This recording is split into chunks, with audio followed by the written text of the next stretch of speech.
আওয়ামী লীগের গুম খুনের শিকার পরিবারগুলোর জন্য কিছুই করেনি এই সরকার, অভিযোগ মির্জা ফখরুলের। বিএনপি ও মায়ের ডাকের পদযাত্রা। বাংলাদেশে একটি সুন্দর নির্বাচন দেবে ইউনূস সরকার, অপেক্ষায় চীন। আরও বিনিয়োগের প্রত্যাশা রাষ্ট্রদূতের।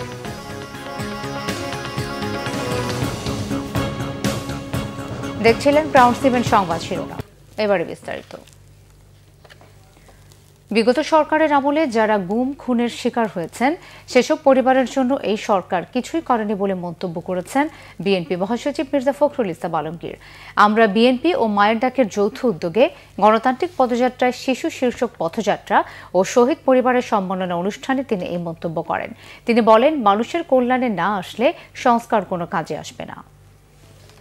আমরা সংস্কার চাচ্ছি, সেই সংস্কার সেই কাঠামো যদি আমার মানুষের সার্বিক উন্নয়নে না আসে, আমাদের শিশুদের ভবিষ্যৎকে নির্মাণ করতে সাহায্য না করে, তাদেরকে একটা নিরাপদ সিকিউর জীবন দিতে না পারে, তাহলে সেই সংস্কার কোনো কাজে আসবে বলে আমি মনে করি না। আমি আশা করব যে আমাদের অন্তর্বর্তীকালীন সরকার তারা দেরিতে বিলম্ব হলেও তাদের পুনর্বাসনের জন্য, তাদের যে কষ্ট, তাদের বাবাকে খুঁজে পাওয়ার, তাদের আত্মীয়কে খুঁজে পাওয়া, ভাইকে খুঁজে পাওয়ার যে বেদনা বা আত্মী, সেটাকে মূল্য দিয়ে সেই গুরুত্ব দেবেন। বাংলাদেশে নিযুক্ত চীনা রাষ্ট্রদূত ইয়া ওয়েন বলেছেন, অন্তর্বর্তী সরকার একটি সুন্দর নির্বাচন করতে পারবে। চীনও সেটা চায় বলেও জানান তিনি। জাতীয় প্রেস ক্লাবের ডিক্যাপ টকে অংশ নিয়ে এসব কথা বলেন তিনি। ইয়া ওয়েন বলেন, বাংলাদেশের সব রাজনৈতিক দল চীন বাংলাদেশের গভীর সম্পর্ক চায়। এ ব্যাপারে দলগুলোর মধ্যে ঐক্যমত্য রয়েছে বলে মনে করেন তিনি। চীনা কোম্পানিগুলো যেন বাংলাদেশে আরও বিনিয়োগ করে সে ব্যাপারে তাদের উৎসাহিত করা হয়। চীন বাংলাদেশ ও পাকিস্তানের সাথে যৌথ সহযোগিতায় কাজ করতে চায় বলেও জানান তিনি। বলেন, আঞ্চলিক সহযোগিতা বাড়াতে ত্রিদেশীয় বৈঠক হয়েছে। এ ব্যাপারে অন্য কারো উদ্বেগের কিছু নেই বলেও মন্তব্য করেন চীনা রাষ্ট্রদূত। এক প্রশ্নের জবাবে তিনি বলেন, একক আধিপত্য প্রতিষ্ঠার জন্য যুক্তরাষ্ট্র অতিরিক্ত শুল্ক আরোপ করেছে। এটি বিশ্ব বাণিজ্য ও নীতির বিরোধী বলেও মনে করেন ইয়া ওয়েন। নির্বাচনে পিআর পদ্ধতিতে ঐকমত্য না হলে জুলাই সনদে সই না করার বার্তা দিয়েছেন জাতীয় নাগরিক পার্টি এনসিপির আহ্বায়ক নাহিদ ইসলাম। সেই সঙ্গে দলটির বিরুদ্ধে বিভিন্নভাবে প্রোপাগান্ডা ছড়ানো হচ্ছে বলেও অভিযোগ করেছেন তিনি। সারা দেশে জাতীয় নাগরিক পার্টি এনসিপির জুলাই পদযাত্রা আজ টাঙ্গাইলে। এরই মধ্যে রাতে জেলায় পৌঁছে গেছেন নেতারা। শ্রদ্ধা জানিয়েছেন সন্তোষে মাওলানা আব্দুল হামিদ খান ভাসানের মাজারে। এ সময় দলটির আহ্বায়ক নাহিদ ইসলাম মাওলানা ভাসানের জীবনচিত্র তুলে ধরেন ও তার পথ অনুসরণ করে দেশকে এগিয়ে নেওয়া সহ একটি বৈষম্যহীন বাংলাদেশ প্রতিষ্ঠিত করার প্রত্যয় ব্যক্ত করেন। পদযাত্রাটি দুপুর 10:30টায় জেলা সদরের শামসুল হক তরুণ থেকে শুরু হয়ে শহরের বিভিন্ন সড়ক ঘুরে নিরালা মোড়ে কেন্দ্রীয় শহীদ মিনারে শেষ হওয়ার কথা রয়েছে। মাওলানা ভাসানীর পথ অনুসরণ করেই আমরা বাংলাদেশকে এগিয়ে নিয়ে যেতে চাই, একটি বৈষম্যহীন বাংলাদেশ আমরা প্রতিষ্ঠা করতে চাই। সেই জায়গা থেকে আমরা মাওলানা ভাসানীকে আজকে স্মরণ করছি শ্রদ্ধার সাথে জাতীয় নাগরিক পার্টির পক্ষ থেকে। এবং শুধু আজকে নয়, জাতীয় নাগরিক পার্টির যে রাজনৈতিক দর্শন চিন্তা তার মধ্যেও মাওলানা ভাসানী রয়েছেন। আমরা মাওলানা ভাসানীকে বাংলাদেশের অন্যতম গুরুত্বপূর্ণ একজন জাতীয় নেতা হিসেবে দেখি এবং বাংলাদেশের একজন ফাউন্ডিং ফাদার্স হিসেবে দেখি। নেত্রকোনায় চিকিৎসক সংকটে 50 শয্যা বিশিষ্ট খালিয়াজুড়ি উপজেলা স্বাস্থ্য কমপ্লেক্সটি। প্রত্যন্ত অঞ্চলের এই হাসপাতালটিতে চিকিৎসকরা বেশিরভাগ সময় অনুপস্থিত থাকেন। আবার কেউ কেউ প্রাইভেট হাসপাতালে কাজ করছেন বলে অভিযোগ রয়েছে। হাসপাতালটিতে এক্স-রে ছাড়া আর কোনো পরীক্ষা নিরীক্ষার সুযোগ নেই। এ অবস্থা থেকে পরিত্রাণের দাবি ওই উপজেলাবাসীর। এদিকে আগামী কয়েক মাসের মধ্যে সংকট কমবে বলে আশ্বাস স্বাস্থ্য বিভাগের। নেত্রকোনার প্রতিনিধি মাহবুবুল কিবরিয়া চৌধুরীর পাঠানো তথ্যচিত্রে ডেস্ক রিপোর্ট। নেত্রকোনার প্রত্যন্ত অঞ্চল খালিয়াজুড়ি উপজেলা স্বাস্থ্য কমপ্লেক্সের চিত্র এটি। জেলা সদর থেকে প্রায় 60 কিলোমিটার দূরত্বে এই উপজেলার বাসিন্দাদের চিকিৎসা সেবায় একমাত্র ভরসাস্থল উপজেলা স্বাস্থ্য কমপ্লেক্সটি। 1999 সালে 31 শয্যা নিয়ে যাত্রা শুরু করলেও পরে তা 50 শয্যায় উন্নীত করা হয়, কিন্তু চিকিৎসা সেবার মান বাড়েনি। হাসপাতালের 109টি পদের মধ্যে 50টি পদই শূন্য। বর্তমানে মাত্র 2 জন চিকিৎসক সেবাদান করলেও কাগজে পত্রে নিয়োগ পাওয়া বাকিদের দেখা মেলে না। স্থানীয়দের অভিযোগ, হাসপাতাল থাকলেও দুর্গম এলাকা হওয়ায় চিকিৎসকরা এখানে থাকতে চান না। এখানে নেই তেমন কোনো পরীক্ষা নিরীক্ষার ব্যবস্থা। ফলে রোগীকে অনেক পথ পেরিয়ে বাড়তি খরচ করে যেতে হয় জেলা সদর সহ অন্যান্য হাসপাতালে। এলাকাবাসীর চিকিৎসা সেবা নিশ্চিতে পর্যাপ্ত চিকিৎসক নিয়োগ, অ্যাম্বুলেন্স, উন্নত মানের পরীক্ষাগার স্থাপন, শূন্য পদগুলোতে নিয়োগদানের দাবি ওই উপজেলাবাসীর।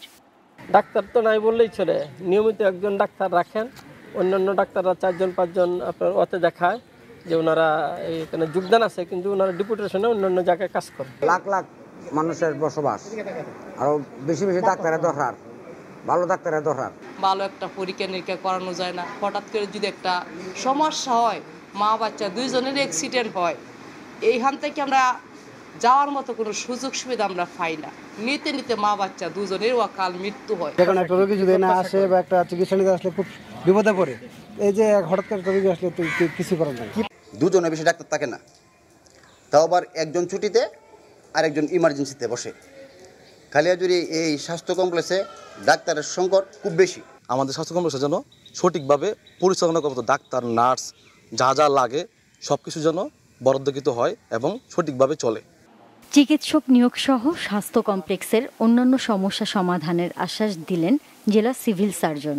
৭,০০০ ডাক্তার যখন নিয়োগ হবে ইনশাল্লাহ আমরা করতে পারবো। আমরাও অনেক লিখছি, আমি ব্যক্তিগতভাবে চেষ্টা করি স্বাস্থ্যের ভিতরে যাই একটু ধন্যা দিই যে ভাই আমাকে একটা ডাক্তার দেন, 2টা ডাক্তার দেন। আসলে সব জায়গায় কম আছে, ওনারাও ওইভাবে দিতে পারেন না, কিন্তু ওই ৭,০০০ ডাক্তার পেলে ইনশাল্লাহ আমরা মনে হয় 3-4 মাস একটু ধৈর্য ধরলে এই ব্যবস্থাটা, এই চিত্রটা অনেক চেঞ্জ হবে ইনশাল্লাহ। সুচিকিৎসা সেবা নিশ্চিতে দ্রুত পদক্ষেপ দেখতে চান স্থানীয় বাসিন্দারা। Bangla vision news desk. পুরনো হওয়ায় ছাদের পলেস্তারা খসে খসে পড়ছে ঝালকাঠির শেখেরহাট পুলিশ ফাঁড়ির ভবনের। ঝুঁকি জেনেও সেখানে কার্যক্রম চালাচ্ছে পুলিশ। পুলিশ কর্মকর্তাদের কোয়ার্টার ভবনটিও ঝুঁকিপূর্ণ অবস্থায়। দীর্ঘদিন সংস্কার না করায় তা বসবাসের অনুপযোগী হয়ে পড়েছে। শীঘ্রই ক্ষতিগ্রস্ত ভবনটি সংস্কারের আশ্বাস গণপূর্ত অফিসের।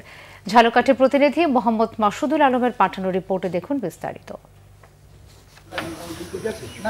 3 উপজেলার সীমান্তবর্তী শেখেরহাট ইউনিয়নে 25,000 লোকের বসবাস। ভৌগোলিক কারণে গুরুত্বপূর্ণ হওয়ায় প্রায় 3 যুগ আগে এখানে পুলিশ ফাঁড়ির কার্যক্রম শুরু হয়। এখানে কর্মরত 21 জন পুলিশ সদস্য।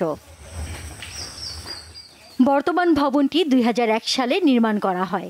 শুরুতেই নিম্নমানের কাজের অভিযোগ থাকায় ক্ষোভ ছিল পুলিশ সদস্য ও স্থানীয়দের মাঝে। গত 24 বছরে ভবনটির কোনো সংস্কার করা হয়নি। দ্বিতল ভবনটির উপরতলার ছাদ খসে খসে পড়ছে। বৃষ্টি নামলে চুয়ে চুয়ে পানি পড়ে।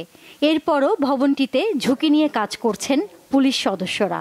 যে কোনো সময় বড় ধরনের দুর্ঘটনার আশঙ্কায় উদ্বিগ্ন তারা। বর্ষার শীতের পানি উঠে যায়, সোয়াই পানি পড়ে, বিদ্যুৎ লাইনের অবস্থা ভালো না, যে কোনো মুহূর্তে অগ্নিসংযোগ হওয়ার সম্ভাবনা থাকে অতিরিক্ত গরমে। আর আমাদের গুরুত্বপূর্ণ যে কাগজকর্ম থাকে, কাগজপত্র ফাইলটাই থাকে, এগুলো রাখার জন্য তেমন এখন এখান থেকে অবস্থা ভালো পরিবেশ বিল্ডিংয়ের নেই। কারণ হলো বিল্ডিংটা ড্যামেজ হয়ে গেছে। আমি যে অফিসে করি, অফিসটা হয়তো দেখছেন, অফিসে উপলস্থ করে আমি একে বসা ছিলাম, আমার মাথার উপরে উপলস্থ ভেঙে পড়ছে। তো পরে আমি এখানে বসা বন্ধ করেছি, যে কোনো সময় দুর্ঘটনা করতে পারে। এই বিল্ডিংয়ে আমরা থাকতে খুব অসহায়ভাবে, যা বস্তি আসছে মনে হয় ভালো একটা সুযোগ সুবিধা আছে, এটা এখানে নাই। আমরা এখানে বৃষ্টি পড়ার আগে, বাইরে পড়ার আগে আমাদের মাথার উপরে পড়ে এবং ঝরঝরা করে বালু চোখের উপরে আমরা তিরিফল বা পলিথিন দিয়ে আমরা রাত্রি যাপন করতে আসি এবং খুবই কষ্ট হচ্ছে। এখন প্রশ্নটা হয়েছে যে আমার তো বিদেশের আয় করার সম্পত্তি আমি জনস্বার্থে ডোনেট করছি, এটা তো কেউ লুটপাট করবে এজন্য তো না। এখন এরা এই কর্মটা করছে, বিল্ডিংটার এমন অবস্থা, না পুলিশ থাকতে পারে, না এই জায়গায় বসবাস, অ্যাক্সিডেন্ট হইতে পারে, যে কোনো সময় চুরি পড়তে পারে। এখন এর দায়িত্ব কে নেবে? এটা এখন নতুন করে ই করেন, নির্মম তৈরি করতে হবে। আমার তদন্তে আমার অনেক সুবিধা হয় এবং আমি নিরাপদে থাকতে পারি। বর্তমান ভবনটি পরিত্যক্ত ঘোষণা করে নতুন একটি ভবন নির্মাণে ঊর্ধ্বতন দপ্তরে আবেদন করা হয়েছে বলে জানালেন গণপূর্ত বিভাগের কর্মকর্তারা। পুলিশ বিভাগ ঝালকাঠি থেকে মেরামতের চাহিদা পেলে প্রাক্কলন প্রস্তুত করা হবে। তারপর উক্ত প্রাক্কলন পুলিশ হেডকোয়ার্টারে প্রেরণ করা হবে। পুলিশ হেডকোয়ার্টার থেকে প্রশাসনিক অনুমোদন ও অর্থ বরাদ্দ পেলে দ্রুত দরপত্র আহ্বান করা হবে। শিগগিরই চিঠি পাঠানো হবে পুলিশ সদর দপ্তরে। সেখান থেকে পাশ হয়ে আসলেই কাজ শুরু হবে। পাশাপাশি কোয়ার্টারের ভবনটিও মেরামতের দাবি পুলিশ সদস্যদের। Bangla vision news desk. এই ছিল এখনকার মতো। পরের সংবাদ বেলা 2টায়। এর আগে একটা রয়েছে নিউজ টপ 10 দেখার আমন্ত্রণ রইল। ধন্যবাদ।